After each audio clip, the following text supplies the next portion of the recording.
តោះអ្នកនរគ្នាដែលចង់ដឹងថាបទចម្រៀងរបស់អ្នកនរគ្នាក្នុងមួយបទហ្នឹងរកបានប៉ុន្មានសេនអញ្ចឹងណា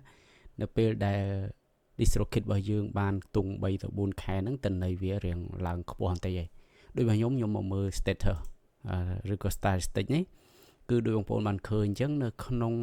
ដែលរយៈពេលយើង release ដំបូងបានប្រហែលជា2ទៅ3ខែអីហ្នឹងគឺview ដែលចេញពី Spotify អីអស់ហ្នឹងគឺមិនសូវបានច្រើនប៉ុន្មានទេកាលខ្ញុំដំបូងមិនទាន់ឃើញមានទិន្នន័យច្រើនទេឥឡូវខ្ញុំមើលពី Apple Music អីយើង display មើល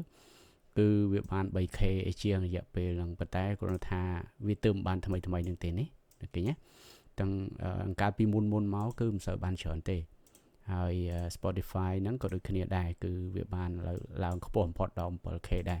តែវាទើបឡើងថ្មីហ្នឹងទេយើងចាំមើលជាក់ស្ដែងអាកន្លែងនេះពេលវា load ហើយហ្នឹងហើយភាគច្រើនគឺ Spotify ចេញមកពីខាងអាមេរិកនេះបងប្អូនឃើញនៅពេលខែមុននេះនៅក្នុងខែ1ហើយ2ដែលខ្ញុំ release ធម្មតានេះវល់ច្រឡំDistroKid account របស់ខ្ញុំមួយហ្នឹងគឺខ្ញុំបង្កើតតាំងពីខ្ទង់ខែ12ពាក់កណ្ដាលខែ12ប៉ុន្តែទិន្នន័យវាចាប់ផ្ដើមលោតបង្ហាញនៅក្នុងខែ1អីហ្នឹងគឺមិនសូវមានអ្នកមើលទេបងប្អូនឃើញចូលមកដល់ខែ2ក៏រឹតតែអត់ដែរគ្រាន់តែវាគ្រាន់ជាងខែ1តែមកដល់ខែ3វារៀងឡើងតិចឃើញខែដល់ខែទី3ហ្នឹងហើយអញ្ចឹងវាចាប់ផ្ដើមឡើងមកដល់ខែទី4វាឡើងកាន់តែខ្លាំងទៀតឃើញហ្នឹងហើយប៉ុន្តែវាសោកស្ដាយត្រង់ថា account របស់ខ្ញុំនេះគឺខ្ញុំ release បទឡើងចេញហើយនៅពេលដែលបងប្អូននៅពេលដែល account បងប្អូននៅតែ release បានធម្មតាអញ្ចឹងបងប្អូនចាប់ផ្ដើមដាក់ album ទៅដំឡើងវាទៅឧទាហរណ៍ថាពីមុនមកបងប្អូនធ្លាប់តែដាក់មួយសប្តាហ៍មួយ album អញ្ចឹងនៅពេលដែលបាន account យើងបង្កើតហ្នឹងរយៈពេល2ទៅ3ខែ4ខែអីហើយយើងអាច release ក្នុងមួយសប្តាហ៍យើង release 2 album អីចឹងទៅដាក់ដើមសប្តាហ៍ហើយនិងចុងសប្តាហ៍អីចឹងទៅហ្នឹងហើយដើម្បីឲ្យបាន album រឿងច្រើនអញ្ចឹងយើងនឹងមានឱកាសអាចចេញពីពី Spotify មកដូចរបស់ខ្ញុំអញ្ចឹងបើយើងមើលជា album វិញគឺទិន្នន័យ album វាប្រសើរជាងហ្នឹងហើយវាល្អទៅលើ Spotify ជាងអញ្ចឹងហើយបងប្អូនឃើញនៅក្នុងខែ4នេះថ្ងៃ13 14អីនេះវាចាប់ផ្ដើមឡើងគូសមហើយក្នុងមួយថ្ងៃអីយើងអាចបានដល់ទៅ300 view ជាងមានអ្នកស្ដាប់អញ្ចឹងបងហ្នឹងក្នុង album ខ្ញុំរឿងតិចតួចដែរមិនសូវជាច្រើនប៉ុន្មានដែរទេហ្នឹងហើយអានេះគឺជាទិន្នន័យដែលយើងឆែកមើល view ប៉ុន្តែនៅក្នុងDistroKid វាបង្ហាញតែប្រហែលប៉ុណ្្នឹងទេណា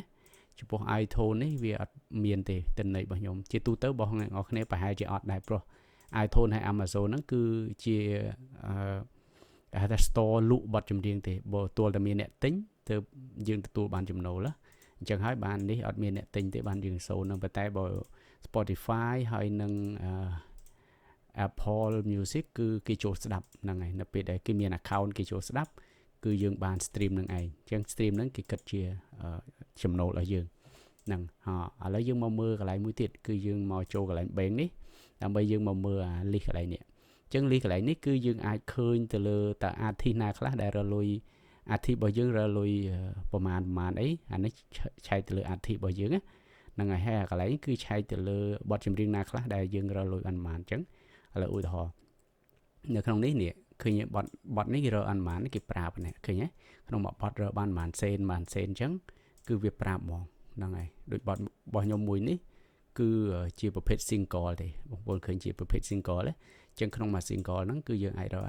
77សេនប៉ុន្តែដល់ពេលនេះជាប្រភេទបទជា album